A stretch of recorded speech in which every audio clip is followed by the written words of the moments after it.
Bueno, nos acaba de hacer Pablo Carballo ese repaso de las crisis orgánicas abiertas en Podemos, no solamente en Madrid, en Galicia conocemos muy bien lo que ha pasado. Simplemente que hablamos de las gestoras. Luego hay diferencias de criterio, el caso Andalucía, caso Aragón, que habla de diferencias con la elección. Andalucía, Aragón, que tienen... Efectivamente de las gestoras, donde se ha tenido que consolidar una gestora. En donde la línea ideológica está más acaparada, digamos, por izquierda anticapitalista, que como sabemos es la corriente más organizada que hay dentro de Podemos. Roberto. Sí, yo voy a hacer una reflexión sobre el diagnóstico de lo que creo que pasa, pero antes quería apuntar algo. Apuntaba a Gonzalo que a él le había gustado, que se hacía referencia a las razones por las que se le echaba, ¿no? En realidad eso tiene un precedente, ¿no? Es el estalinismo, ¿no? En el estalinismo había siempre esto claro, es decir, que claridad en por qué se cargaba uno al que se cargaba, es decir, que el estalinismo no decía, no, es que este se marcha, no, es decir, se cepillaban al individuo y lo ponían a parir, lo consideraban un traidor, decían que toda la culpa era de él. Es decir, hay un precedente que es que cuando a alguien lo echamos, lo sacamos de las fotos, es decir, lo sacamos de las enciclopedias, lo sacamos de las fotos y lo masacramos, y ese es el antecedente, ¿no? Desde mi punto de vista. Vamos a ver qué pasa. Yo creo que básicamente lo que pasa tiene que ver, una de las razones que ya se ha apuntado, que es una lucha feroz por el poder, pero que tiene que ver esta lucha feroz por el poder con la marcha electoral del partido. O sea, todos los problemas serían menores si Podemos siguiese subiendo. Podemos sacó un 8% en las elecciones europeas, consolidó un magnífico resultado electoral un año después en las elecciones municipales y autonómicas, y de pronto llega a las generales, hace un resultado muy bueno, pero peor del que ellos esperaban. Ya les había pasado en Andalucía, ya en Andalucía habían hecho un resultado bueno, pero peor del que esperaban, y en las generales hace un resultado bueno, pero peor del que esperaban por una razón, porque estaban convencidos de que iban a ganar, de que iban a ser la primera fuerza de la izquierda, no a ganarle al PP, pero sí a ser la primera fuerza de la izquierda. Y desde hace 3 meses no dan pie con bola, o sea, todo les sale mal, es decir, igual que antes todo les salía bien, y las, en fin, simplezas de... Pablo Iglesias, sí. A esto que se refería el otro día Félix de Azúa, que son absolutamente insoportables para una persona culta más de 5 minutos, con lo que yo coincido.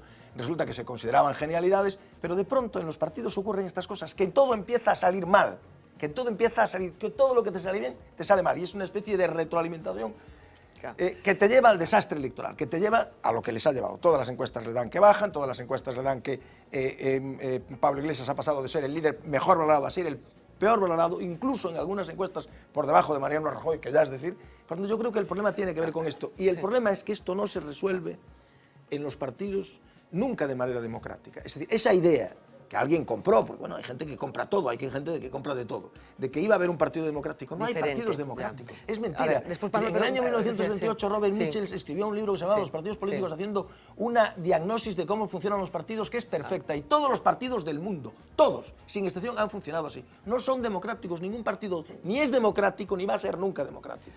Pablo, decías. Algunos más que otros, quiero decir, hay algunos no, que tienen vocación. Ahora le salió ahí el socialista. Que tienen vocación de poner en práctica cierta democracia, y otros que ya directamente prescinden y arreglan en un restaurante que está cerca de aquí, que se llama Cabana, arreglan la sucesión. Pero, bueno. Pablo, yo creo que básicamente lo que hay son discursos distintos sobre cómo se funciona. Todos funcionan de una manera muy parecida, pero a veces se teoriza de manera distinta. Lo que sí es cierto es que los problemas de los partidos suelen ser los mismos, ¿no? Ahí puede haber desacuerdos de principio, puede haber desacuerdos de táctica y puede haber luchas descarnadas por el poder. Y luego, en un país como es España en este momento, con un 20% de paro, y antes también, lo que hay también son situaciones alimenticias que muchas veces determinan la vida orgánica de los partidos, ¿no? Pues porque hay un señor a lo mejor que lleva 30 años trabajando en política y no se quiere ir, así de sencillo, porque entre otras cosas nunca ha trabajado en otra cosa en su vida. No sabe hacer nada más. Y no sabe hacer nada más. Eso lo sepa hacer. El hecho de que haya 60 y tantos diputados que no encuentran trabajo no deja de ser una cosa que pone un poco los pelos de punta. Algunos un poco llamativos, por eso no encuentro trabajo, me voy a reír un rato. Que pone un poco los pelos de punta, que esto indica un poco qué tipo de congreso tenemos. Bueno, pero yo creo que algunos dicen que no encuentran trabajo para apañar el dinerillo que puede ser que sea para apañar la pasta. En realidad Podemos lo que está dando es un máster acelerado en lo que decía Roberto, que son los conflictos que se producen dentro de los partidos, ¿no? En este momento hay varias familias en Podemos, esto es una cosa muy clara. Están los denominados pablistas, están los errejonistas, están los anticapitalistas, luego está Monedero, que se fue, salió, digamos, como satélite hace algún tiempo, y las crisis se han ido sucediendo. Y en este momento también hay un tema encima de la mesa muy importante en Podemos, que es su posición respecto al acuerdo que se puso encima de la mesa en la propuesta de investidura que se hizo, si se abstienen en este momento, si entran a negociar o qué hacen. Se sabe que los errejonistas, Errejón y los que están con él son posibilistas, ¿no? Esto de posibilistas que en la izquierda, sienta muy mal, y en cambio hay otra gente que dice que ni de broma. A ver, déjame, Manuel, después vamos a una cosa breve. Una cosa simplemente para ilustrar cosas que están sucediendo casi en tiempo real y que tiene que ver con, con los pactos, la posición de Podemos. Sánchez y Rivera como que han actualizado su vocación de seguir juntos en una reunión que se celebró en el Congreso hace, un rato, una media hora de reunión, para que se visibilice que siguen que se quieren. aprobando ese acuerdo que firmaron en su momento. Manuel. A mí me parece que el problema estructural de Podemos es que cuanto más idealizado es un discurso, más mentiroso es. Y este es el auténtico problema en términos de discurso de Podemos. Porque eso se trata de desconocer lo que es la naturaleza humana, lo que son los partidos políticos, que hay intereses dentro de los propios partidos políticos por el poder, por cuotas de poder, por tendencias, etc. Es mucho más sano cuando eso se reconoce y a veces aparece más fácilmente en los partidos llamados de la casta. Susana Díaz no piensa lo mismo que Pedro Sánchez, etc. Entonces, me parece que al final, cuando se niega que hay intereses, que hay cuotas de poder, a lo que se lleva es a purgas que hay que justificar en nombre del amor. Es decir, en nombre del amor, es decir, se siguen queriendo. Este es el argumento más estúpido, más ñoño y más impresentable que he escuchado en mi vida. Es un atentado contra la inteligencia, es llamarnos a todos débiles mentales. Se siguen queriendo. Bueno, pues si esto es amor, es indistinguible del odio, ¿no? Pero no, es que a mí me da igual. Entonces, si se quieren como si no se quieren, me la trae completamente al fresco. Me da igual. Nueva política afectiva. Esto es la nueva política. Sí, es una política basada en el amor, en la caricia, ¿no? Y por supuesto, en el bien común. Entonces, a mí me parece que el auténtico problema de Podemos en este momento es que está negando la esencia del ser humano bajo esa idealización absurda y que es un atentado contra la inteligencia. Y sería todo mucho mejor, porque vamos a ver, si tú efectivamente haces una idealización de los círculos, de la participación, todo lo que viene después es un retorno mucho más atroz de lo peor. Reconoce que hay liderazgos, que hay cuotas de poder, que deciden... Déjame porque estamos hablando de Podemos con esa crisis orgánica que tiene que ver también, es verdad, con una organización que lleva 2 años existiendo. Hace 2 años no la conocíamos. Vamos a comparar los problemas que también tiene otra organización que lleva muchos más años, que es el Partido Popular, porque también están mintiendo en el Partido Popular. Y hoy ha quedado de manifiesto 2 almas dentro de ese partido. Hablamos de la crisis desatada por Rita Barberá, no solamente por lo que supuestamente ha hecho, sino también por cómo está gestionando lo que se supone que se hizo en Valencia. Ayer escuchábamos ese desacuerdo entre Mariano Rajoy y una parte de su partido, Rajoy diciendo como que le valía y que le parecía suficiente las explicaciones que Barberá había dado, y una parte de su partido más joven, diciendo que no, que están indignados con lo que se va sabiendo una vez que se levantó el secreto del sumario. Hoy ha vuelto a quedar de manifiesto esas 2 almas que habitan en el Partido Popular. Un grupo de representantes diciendo que aquí no ha pasado nada, que todo está estupendo y que todo va viento en popa. Son estos. No existe ningún tipo de división en ese sentido, simplemente existe una unidad clara en torno a la lucha contra la corrupción. No hay fractura en el Partido Popular. Todo se va a aclarar con la declaración de Rita Barberá. Pero bueno, a ver, aquí hasta ahora la condena la hacían los tribunales, no la hacían la prensa. Yo no me veo nada fracturado. ¿No? ¿Me ve usted fracturado? No, pues no hay ninguna fractura ni ningún problema, ¿no? Esos son titulares periodísticos. Y lo que parece muy lamentable es que haya gente que tenga dobles varas de medir, gente que cree que cuando uno es del Partido Popular tiene que dimitir incluso sin estar imputado, y que hay otros como el señor Gómez Besteiro en Galicia, ¿no?, que tiene una imputación por 10 delitos y sigue siendo el secretario general del Partido Socialista. En realidad tiene 10 imputaciones, una imputación por 10 delitos. Bueno, estos son los que dicen que no pasa nada, que todo va estupendamente y que las cosas progresan adecuadamente. Javier Maroto, Cristina Cifuentes, diciendo algo un poco distinto. Lo que estamos viendo, las grabaciones y demás, muy tranquilizador no parece, desde luego. Solo quiero decir en el día de hoy que me alegro muchísimo de que el partido haya expedientado a Rita Barberá y al resto de concejales. Creo que es una decisión que las bases entienden perfectamente. Muchas gracias. Bueno, y hace un rato en Telecinco el presidente del Gobierno en funciones, Mariano Rajoy, decía que no sabía nada de lo que estaba sucediendo en Valencia.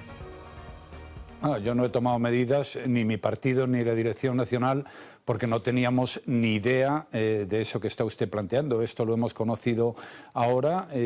Antes habíamos oído alguna cosa, pero hace unos días cuando algunos medios de comunicación informaron, pero hasta que no se levantó el secreto del sumario no hemos tenido noticia de nada. Ahora lo que sabemos es que muchas personas, concejales y otras, pues han donado 1.000 euros con ocasión de la campaña electoral para hacer esa campaña electoral y parece ser que algunas personas se las han devuelto, pero hemos abierto un expediente para saber exactamente qué es lo que ha ocurrido porque todavía no lo sabemos. Ninguno, no hubo ningún enfrentamiento. Bueno, continúa Rajoy en esa entrevista. Como decíamos, ayer Rajoy se daba por satisfecho con las explicaciones de Rita Barberá. Hoy el argumento pasa por decir que no tenía ni idea de lo que estaba sucediendo en Valencia. ¿Te llama la atención cómo está gestionando Rajoy todo lo que tiene que ver con Rita Barberá? No, yo sencillamente no me creo que no supieran nada, es imposible, o sea, no puede ser tan tonto. Pero ese apego, esa incapacidad, de lo nuevo, que le cuesta a Rajoy despegarse pero de nuevo Barberá. hay un fenómeno que es un fenómeno común, vamos a ver. En unos casos es más grave, porque Rajoy es el presidente del gobierno, no es cualquiera, es el presidente del gobierno. En funciones. En funciones, en fin. No, insisto en eso, porque yo estoy perpleja con el asunto del Parlamento. No, bueno, esto es un disparate que no tiene pies ni Es cabeza. alucinante, Es un disparate, sí, es un disparate que no tiene pies ni cabeza, que no sé. Esto como el señor que los aconseja, que parece ser que es abogado del Estado, va a aprobar la oposición, pero en fin. Esto podemos luego aclarárselo si queremos, si te parece. Me parece que poco tiempo vamos a tener, no así que vamos... No, voy a lo que voy. Es más grave, insisto, porque es el presidente del gobierno en funciones y porque además la trascendencia de lo que ocurre en Valencia es terrible. O sea, ahí había un auténtico nido de corrupción institucionalizada, al calor del poder, del ejercicio del poder durante mucho tiempo. Ahora bien, la reacción humana, la reacción del ser humano, es la misma. Es decir, cuando Rajoy dice, mire, yo voy y protejo a Rita Barberá, hace exactamente lo mismo, desde el punto de vista de la reacción del ser humano, que lo que hace Sánchez cuando protege a Besteiro, y lo que hace Pablo Iglesias cuando protege a, yo no me acuerdo los nombres, ¿Sergio Pascual? No, al que tuvo los problemas fiscales, que luego se tuvo que marchar. A Monedero. A Monedero. Es la misma reacción humana. Bueno, pero la dimensión es un poco diferente. Ya lo he dicho, pero cuidado. Hombre, la dimensión... Pero no me digas eso porque ya lo he dicho yo, he comenzado diciéndolo yo. Fernanda, la dimensión es distinta, pero la reacción humana, el comportamiento humano es el mismo. No, lo que pasa es que hay gente que tiene la teoría de que Rajoy reacciona de esta manera con Rita Barberá porque no puede reaccionar de otra. Esto es perfectamente posible, pero a lo que me refiero, que me parece muy relevante, es que los comportamientos se repiten. Antes te pedía la palabra un minuto para cuando decía Pablo, ¿no?, de las corrientes. En el Partido Socialista conviven durante mucho tiempo el felipismo y el guerrismo, que tienen completamente naturalezas distintas, se dirigen a electorados diferentes, y conviven perfectamente hasta que empiezan a ir mal las cosas en las elecciones. Hasta que empiezan a ir mal las cosas. Porque en realidad tenemos preparado un asunto que lo comentaremos mañana, el paralelismo entre estas dos figuras. Nunca fueron amigos, claro, Guerra y nunca Felipe. fueron amigos, no se querían, diríamos, no eran amigos, pero se convivían perfectamente bien. Lo que ocurre hoy en el Partido Popular, estas voces discrepantes, no las habría, dejémonos de historias, de tener asegurado el Partido Popular que va a gobernar. Es decir, lo que ocurre es que empieza a haber gente que ve que el barco se hunde y que es mejor empezar a reposicionarse. Ocurre en todos los partidos. Y el cuento chino es pretender que unos son distintos que otros. No es verdad. Pablo. Tenemos 120 años de experiencia partidista para saber que no es cierto. Vamos a ver, lo que pasa es que la corrupción que ha aflorado afectando al Partido Popular señaladamente, a otros partidos también, pero al Partido Popular señaladamente, en los últimos tiempos, no sé, en la última legislatura. Ya antes había casos graves, Bien, en fin, y de la época Aznar y tal, pero en resumen, la acumulación de casos de corrupción que afectan al PP es tan espectacular que Rajoy, siendo humano, y la reacción siendo humana, incluso Rajoy reaccionó de una forma diferente hace poco tiempo, porque dijo aquello de hasta aquí hemos llegado y no se va a pasar ni una más, pero vuelve a tener una y vuelve otra vez a incurrir en los mismos comportamientos, ¿no? Entonces, claro, la inacción de Rajoy respecto a la corrupción, es probablemente lo que le va a acabar pasando la factura política de que va a tumbarlo políticamente. Dentro de su propia casa, dentro digamos. de su propia casa y ante el electorado. Gonzalo. Y la gente, sus propios compañeros de partido están intuyendo eso ya. No, hombre, Javier Maroto, esa apelación. Estoy muy contento y las bases están muy contentas porque se haya abierto expediente informativo a Rita Barberá, como tratando de alejarse un poco del discurso del aparato. Los mensajes son constantes, sobre todo por los más jóvenes, los que tienen, digamos, otra más recorrido político. No es casual que una de las que destaca ahí sea Cifuentes. Es una de las personas que puede acabar ocupando el puesto de líder. Dúas ideas rapidamente. Una, unha das cousas que non estou de acordo é con que se asocia a dimisión solo ca imputación. Se pode dimitir por razóns éticas. Eu creo que a imputación é a última fronteira. Se un está imputado, non cabe baixo ningún concepto que poda seguir en ningún cargo político ou orgánico dos partidos. Se debería dimitir por razóns éticas. A ninguén se lle pode xulgar por facer plagio nunha tese. Pero en moitos países se dimite por plagio en unha tese. Tú non te podes fiar de unha persona que fai trampas en algo así. Non podes pensar que va a ser honesto en outros aspectos da xestión. E iso non é un delito, pero é unha razón ética para dimitir. E eu creo que a ética debe ser un criterio. Punto un. Punto segundo, eu creo que estamos equivocando os termos do debate. O problema non é quen é máis corrupto que outro tal, non creo que sexa a cuestión que lle interese aos cidadáns, ni creo que sea o problema é cales son os cambios institucionais que vamos a propoñer para que desaparezcan os incentivos e as posibilidades para que este comportamento se siga reproducindo. E o que quero ver nos programas dos partidos son cales son as medidas concretas sobre o Tribunal de Contas, sobre o financiamento dos partidos, sobre o papel da Fiscalía, para correxir este tipo de situacións. Temos que ir ao plato informativos, porque Uxía vai contar outras cousas, incluídas algunhas que pasan por Brasil, onde un auténtico referente, como foi Lula da Silva, bueno, pues está pasando as un pouco canutas, que conste que deste equipo forma parte Marina Carregato, como todos sabemos brasileña, que dice que en realidad en Brasil a figura de Lula xa tiña algún problema hai algún tempo. Uxía Rodríguez, cuéntanos. El expresidente Lula da Silva se ha blindado. ¿Cómo lo ha hecho? Pues volviendo al gobierno. Dilma Rousseff ha hecho un oportuno nombramiento. Le ha dado el cargo más importante de su ejecutivo. El hombre que estuvo al frente de Brasil desde 2003 a 2010 será ministro de la Casa Civil, lo que equivaldría aquí a un ministro de la presidencia. Así pasará a ser aforado por un grado superior de inmunidad. Sobre él pesan acusaciones formales por enriquecimiento ilícito y blanqueo de dinero dentro del caso Petrobras. Solo la Corte Suprema podría juzgarlo ahora.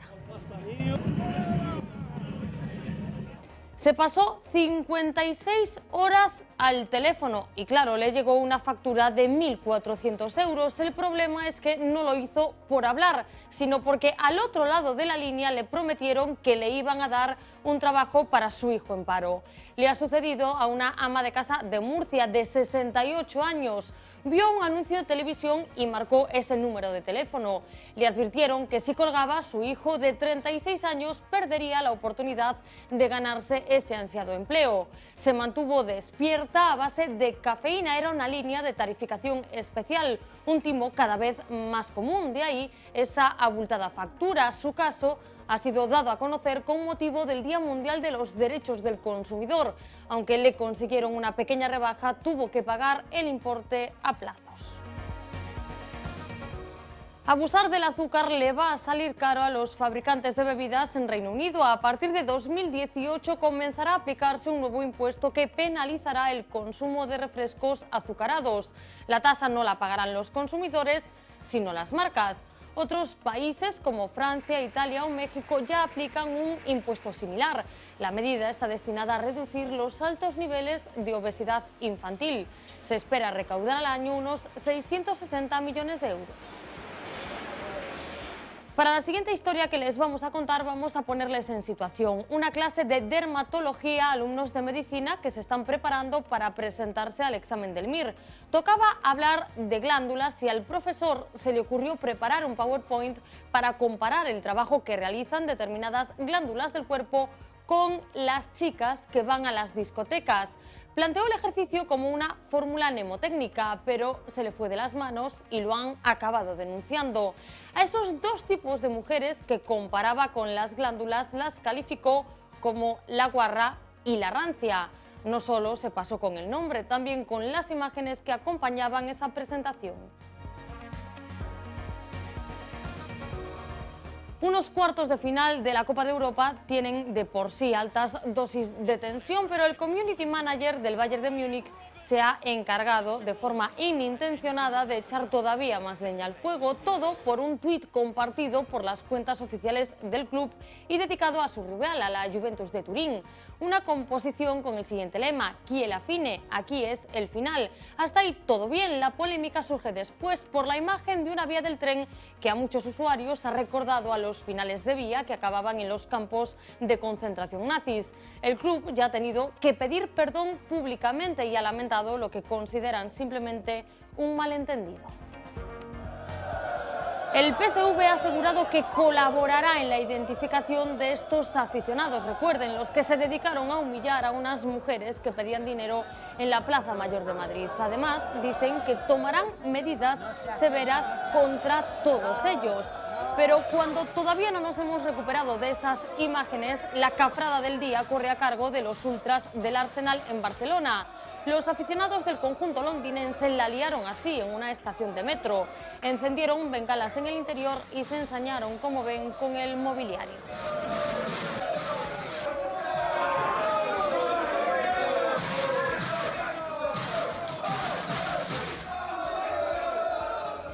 Pues con esa lamentable imagen otra vez terminamos este último vistazo al día. En fin, no voy a decir nada sobre lo que estábamos comentando aquí ahora mismo en la mesa, que se queden con la duda nuestros espectadores. Hablábamos del amor, Manuel estaba indignado con esa apelación a lo que se querían los de Podemos. Lois Balado también ha detectado que hay algún discurso ahí que puede ser convenientemente triturado por su implacable ojo. And now we come to the thrilling final episode of our radio drama. Off the record. Antes de nada, que quede muy claro varias cosas. Una. Y somos muy amigos. Segundo, pero no menos importante. Y tenemos mucho afecto personal. Y tercero. Que nosotros nos queremos entre nosotros. Y yo creo que eso es una cosa además que se nos nota. Y dicho esto, ya te estás pirando para tu casa. Oh. Qué forma tan extraña esta de entender el amor en estos nuevos tiempos políticos. Pedro, solo quedamos tú y yo. Ya ven cómo es la vida. El pobre Sergio que nos decía hace tan poquito que eran todos una piña, pero oro parece y piña no es. Y hoy está hundido en el fondo del mar. Un momento. ¿Piña? ¿Fondo del mar? ¿Un capitán que manda más que nadie? Dentro cabecera. ¿Están listos, chicos? ¡Sí, capitán! ¡Estamos listos! ¡No los escucho! ¡Sí, capitán! ¡Estamos listos! Vive en una piña debajo del mar. Que Sergio Pascual. ¡Su cuerpo absorbe y sin estallar! El secretario de organización de Sergio Pascual. El mejor amigo que podrías desear. Secretario general de Sergio Pascual. ¡Vamos! Que Sergio Pascual. De Sergio Pascual. Sergio Pascual. De Sergio Pascual. A Sergio Pascual. Soy Sergio Pascual.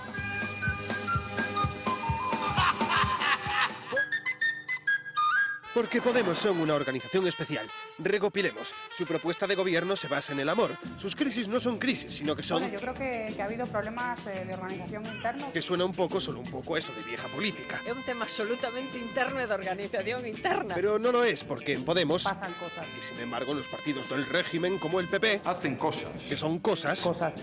Muy distintas. Por supuesto, por supuesto. Porque luego, sin embargo, ellos son una organización que es transparente. Tan transparente que públicamente se dicen... Del beso nos vais a librar y lo sabe toda España. O... amar no es mirarse el uno al otro, es mirar juntos en la misma dirección. O... acabo de enviar esta carta. Defendamos la belleza. Por tanto, quede claro, transparentes. Y no un poco transparentes, o bastante transparentes, sino que... completamente transparentes. Diríamos incluso más. Una organización completamente porosa. Vamos, que sudan transparencia y asamblearismo en sus decisiones. Que participe el conjunto de la ciudadanía. Lo cual no es óbice que cuando hay que tomar una decisión de las de verdad se aparque el asamblearismo por un ratito solo. Cuando Pablo toma esta decisión... Es el puto jefe, el puto amo. En fin, que esto no es una crisis, que estos son los problemas propios de la sublimación del amor, que cuando haya una crisis de verdad ya lo notarán, pero no en forma de dimisiones, ni de excisiones. No, se lo notarán en sus ojos. En el momento en el que nos dejen de brillar los ojos cuando hacemos política, estaremos perdidos y perdidas. Nos brillan los ojos. Cuando detectás el brillo, vamos a crear una escala de Richter del brillo de la gente de Podemos, de los ojos de Podemos. ¿Cómo os habéis quedado? El brillo puede ser también debido al Johnny Walker, ¿eh? No hay que olvidar esto, que el brillo también lo produce... Tu indignación ha subido todavía más. Bastante, porque me parece un discurso absolutamente adolescente, pero en el peor sentido, de creer realmente que esto es lo que gobierna la relación entre las personas y la relación. ¿Van bien por el amor, Gonzalo? Eu estaba dudando ahora mismo si na interpretación de este tipo de linguaxe existe unha diferencia xeneracional e a mí me dá a impresión de que a significación que ten este tipo de palabras para algunhas xeracións non é a mesma significación que ten para os que están na xeración de Podemos. Que nos estás chamando bellos, acaso? Eu digo que hai un cambio, eu creo que hai un cambio xeneracional. Creo que es mucho más sencillo. Yo creo que son unos cuentistas, nada más. Es tan fácil como eso. Eu non creo. A ti chámate atención esa apelación al amor, la belleza, el brillo en los ojos. Eu creo que non comparto todo o lenguaxe, ni uso todo o lenguaxe que eles utilizan. Entón, eu non me apropio de ese lenguaxe, ni desprecio en absoluto o dos demais. A mí me dá a impresión que determinados xestos e determinados lenguaxes en ese ámbito teñen unha significación e en outros ámbitos que manexan outros códigos teñen outras. Dito isto, se me fui o santo ceo. Da igual. Viva el amor. Viva el amor totalmente. Eso sí, solamente digo que, según mi experiencia, el lugar más adecuado para encontrar el amor no son los partidos políticos. Según mi Y experiencia. esto sería una cosa que deberían reflexionarla, ¿no? ¿Algo que decir? No, yo reivindico el amor también. Yo creo que nos debemos de querer todos mucho aquí nos queremos y todos ser mucho. muy felices. Aquí Nosotros nos queremos muchísimo. mucho todos, claro. De verdad, muchísimas gracias. Lo vamos a dejar aquí para no romper este momento en el que suenan los violines. Gracias a los cuatro, de verdad. Regresamos mañana a partir de las 10. Queremos mucho a todo el mundo, sean felices.